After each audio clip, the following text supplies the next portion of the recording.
So, origin and geological highlights of the Canary Islands. And, well, we're here in this part of the world, just off the northwest African coast, soon at least. And our goal is to reach the Canary Islands. And there's 7 major islands in the archipelago. Recently, a small island, La Graciosa, has been given the title of the 8th Canary Island. And so officially, at least, there's 8 Canary Islands. But in reality, it's only 7 real islands, if you ask me. So here's the map of the archipelago. And in the eastern part, we have Lanzarote and Fuerteventura. In the central part, we have Gran Canaria and Tenerife. And then in the western part, we have La Gomera, La Palma, and El Hierro. And these islands are about 150 to some 500 kilometers off the Northwest African seaboard. And there's, of course, some connections to Africa, but they're maybe not as strong as some people like to think. So maybe I should stress here in the lower right, I have a little image, and that's actually a satellite image from NASA.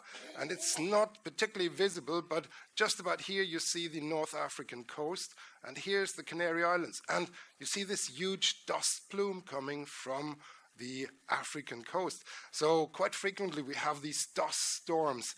Kalima, it's called, the African winds, and they bring over a lot of material from the Sahara. And I'll talk a little bit more about this later, and you will see the influence of these dust storms. It's very strong in the eastern island, a little less strong in the western islands. So, but I'm gonna introduce you now to all the 7 major islands on the archipelago. And we start with Fuerteventura. And it's a very shallow island. It's only got a highest elevation of 800 meters approximately. It's got 116,000 people living there. Population density is rather low, with about 70 per square kilometer. I should stress the UK has a population density of about 230 people per square kilometer. Sweden, where I live, has a population density of 24 people per square kilometer. So, as I said, it's very shallow, and in the center of the island, because the island is deeply eroded, the mountains have been stripped away by millions of years of erosion. There we see some older rocks that go back to the Cretaceous. We see some very old sedimentary rocks. This is these stripy rocks down here, and they are actually materials shed from Africa. We see that in the core of the island, and I'll mention this again a little later. So I mentioned the dust storms, the Kalima storms. Maybe you can see it a little better here. Here's the African seaboard. Here is Fuerteventura and Lanzarote. Here's Gran Canaria. Here's Tenerife, very small on this map. And there's a lot of material blown over from Africa. And this gives Fuerteventura some of the nicest beaches in the archipelago. This is not sand from the islands themselves. It's actually imported sand that comes by wind transport. However, the wind transport is not always nice. I should stress, once we have these dust storms, it's really rather unpleasant. The particle density in the air is very high. It's very hard to breathe. And here we have an image from Tenerife during one of those dust storms. And you can see the red haze. And here you see this dust cover on the cars. And when it starts to rain on top of the dust storms, we actually get what's known as blood rain. It's this red kind of rain. It's very unpleasant. And in some places we have rather thick layers of this dust that comes from Africa, red dust, very typical. And this is not something that the Canaries have produced themselves. It's an imported type of material. So these dust storms, they originate here in the Sahara Desert, because the Sahara has a lot of dust, as you can imagine. And depending on the winds, some of the dust is blown all the way to the Amazon and to Central America. Another kind of highway, dust highway, if you will, is going to Miami and all the way into the southern United States. And if you're kind of having a wind that comes from the south, and the dust can be blown up all the way to Europe, Spain, France, and even the UK.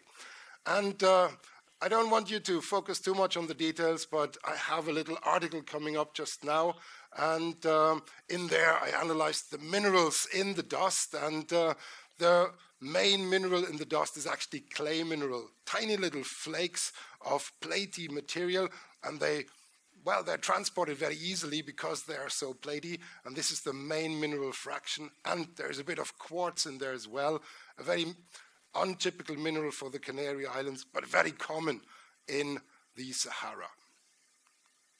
So now let's go to Lanzarote. Lanzarote has also only a very shallow elevation, 670 meters. Population is 150,000 people, and the population density is about 180 people per square kilometer. And Lanzarote is famous for the 1730 eruption, the Timanfaya eruption, and it's also famous for this way of growing wine, the Lageria way of growing wine, and I'll talk about this in a minute a little more. So there's some beautiful little mountain remnants on the island, and there's some large lava fields as well. Here's one of the 1730 lava fields.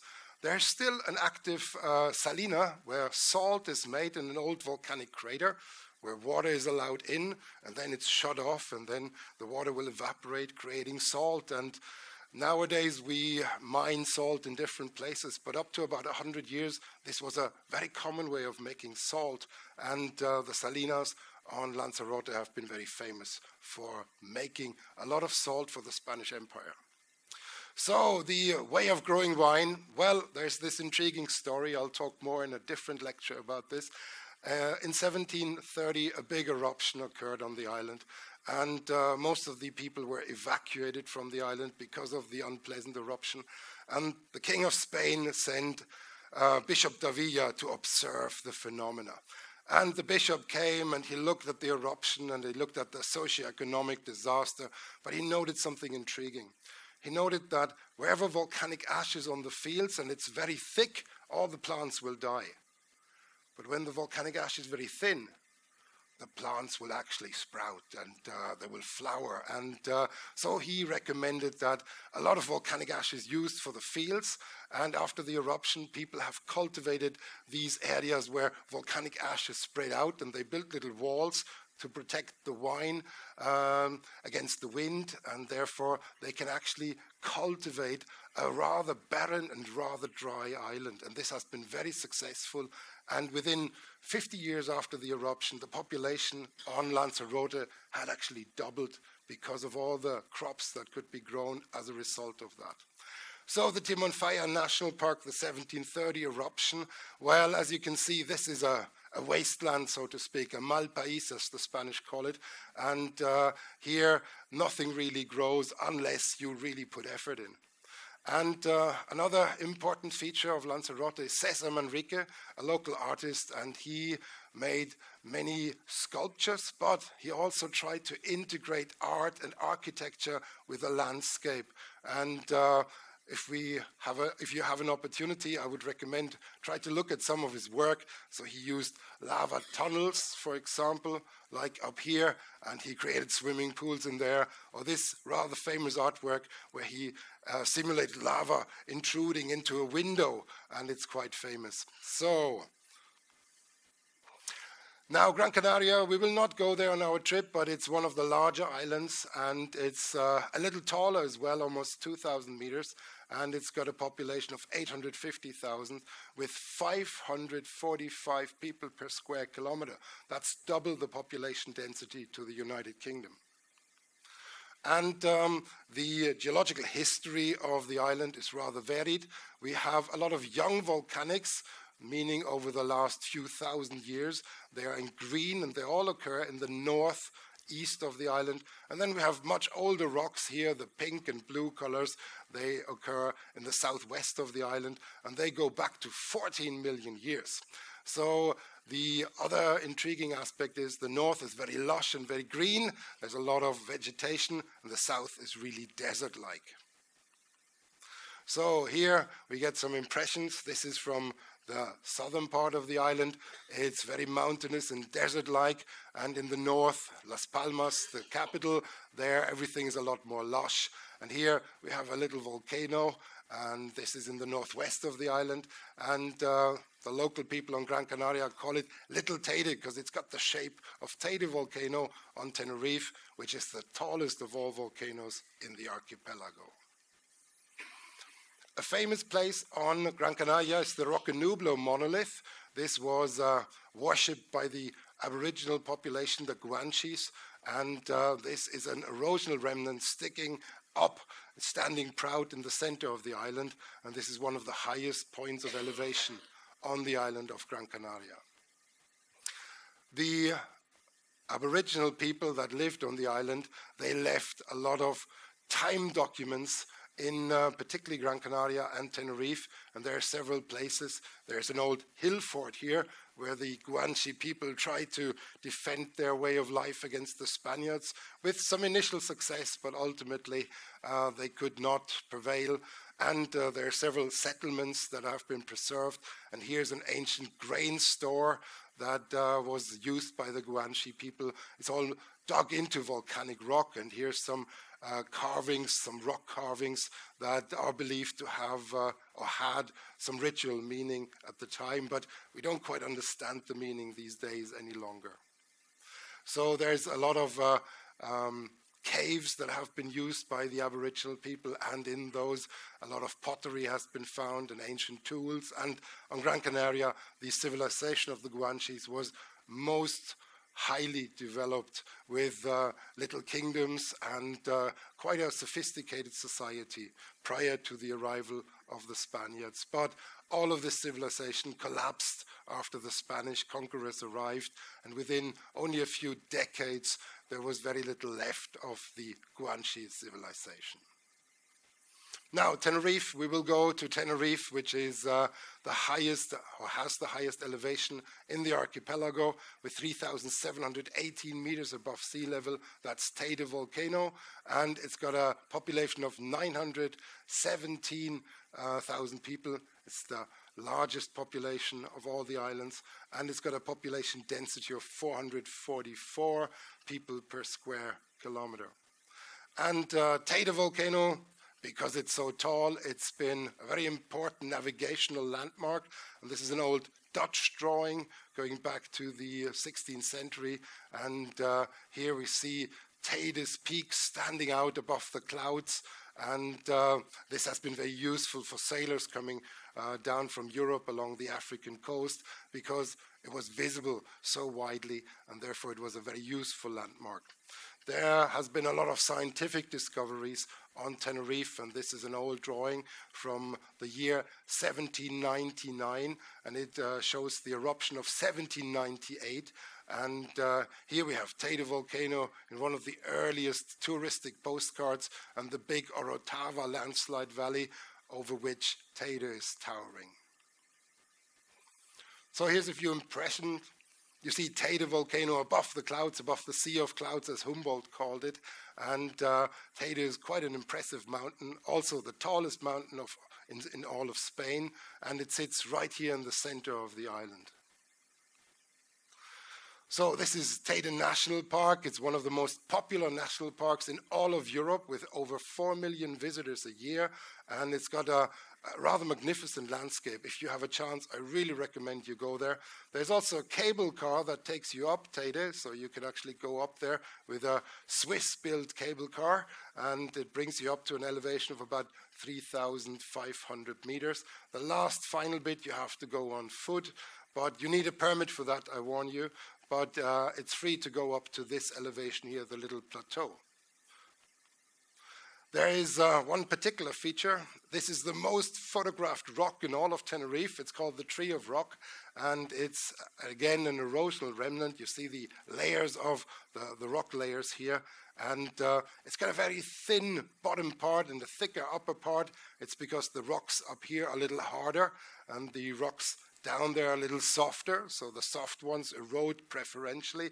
And sooner or later, this one will fall over. There's no doubt about that.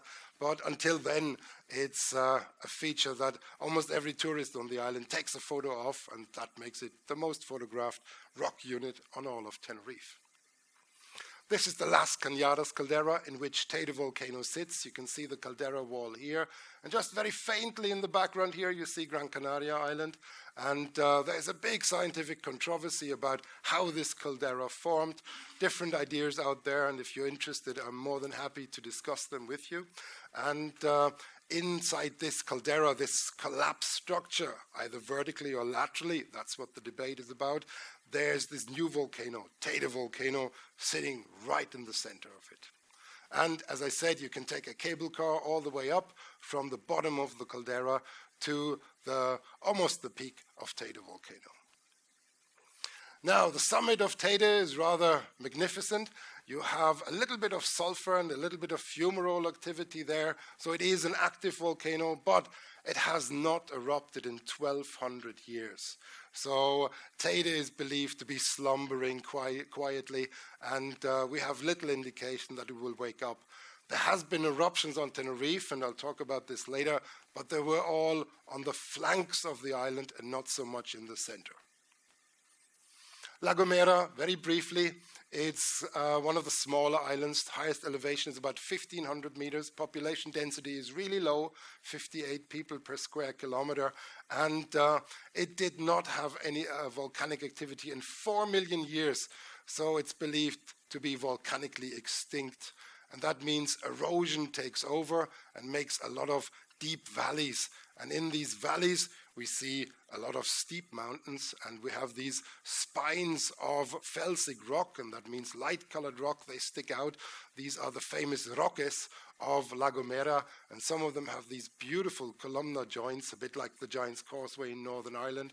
And here we have a map of La Gomera, and all the red dots here are these roques, these standing up materials of felsic rock, and they are rather famous, and they also had some cultural and religious importance for the original settlers, the Guanche people of La Gomera.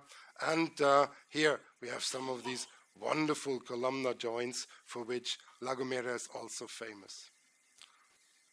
Here are a few more impressions, and of course these are former volcanic intrusions. There's magma that got stuck within the volcano, and this material is harder than some of the surrounding, and this makes for these rocks to stand proud now after the material around has been stripped away.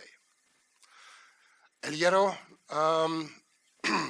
this is also one of the small islands, and we will not have a chance to go there, but it's got a very low population density, only about 40 people per square kilometer, and with about 10,000 people only. And it's very famous for a new concept that was introduced a few years ago. It's got one of the earliest wind hydro energy plants where wind energy is used to pump seawater up to a volcanic crater, and then the water can be released, and by releasing the water you can actually make electric energy, and this is a self-sustaining system, and it's been highlighted as a model for how the islands could actually supply themselves with relatively clean energy in the future. So another important feature about El Hierro is the holy tree, the Garahoy. Now, this is an intriguing feature. Some of you might have come across this image here, which is a tree that produces rain. And indeed, the story is that when the Spanish conquered the island, they pushed the Aboriginal people into the mountains, hoping they would starve and die of thirst in the mountains. But the Guanche people had a little trick up their sleeve, and that was the Garahoy. It was a tree that was standing on an impermeable horizon of soil, and the tree was catching the clouds, and there was a lot of water being produced because of that, and it would drip down into this pool of impermeable material, and there they had, if you will, a spring from the heavens. And this is what allowed the Guanche people to survive without having a direct river system or a lake system in the mountains of El Hierro. So this is the holy tree, and if you come across this legend, it's actually true. So La Palma, well, La Palma is one of the most westerly islands. It's got a pretty high population density, 116 people per square kilometer, and with more than 80,000 people living there. And La Palma was in the news because of the big eruption last year. There was an eruption that was probably the largest historical eruption on the archipelago. And there was a previous eruption in 1971 and one before that in 1949. But last year, this was very intense because nobody died, but it was a socio-economic disaster. It was a huge financial burden, and thousands of people had to be evacuated. So I will have a lecture just on the La Palma eruption when we are close to La Palma. But this is the active volcanic ridge, the Cumbre Vieja. And there's an older part to the island, but this is where all the volcanoes are. You can see the vents here. And the eruption last year was in this part of the island. And this is actually a very rich, fertile area and with a high population density. This was a key reason for the disaster. The island has this ridge that continues submarine, so the island is growing towards the south. So in the geological future, we expect the island to grow in that direction. Now, here's a few impressions. This is a photo from the 1949 eruption, the 1971 eruption, and this is from just last year. The good news is these eruptions are all very similar in style, and that allows volcanologists to make some good predictions. And this has created a situation where the warnings were so good that nobody really got injured in the eruption. But close to 3,000 houses and utility buildings were destroyed, and 8,000 people had to be evacuated. Some of them are still not back in their homes to this day. So here's a few impressions of the 2021 Cumbre Vieja eruption, and this is from the very early days of the eruption, and you see a fracture, a fissure opened up, and magma was spewing out and devastating all the lands below this towards the coast.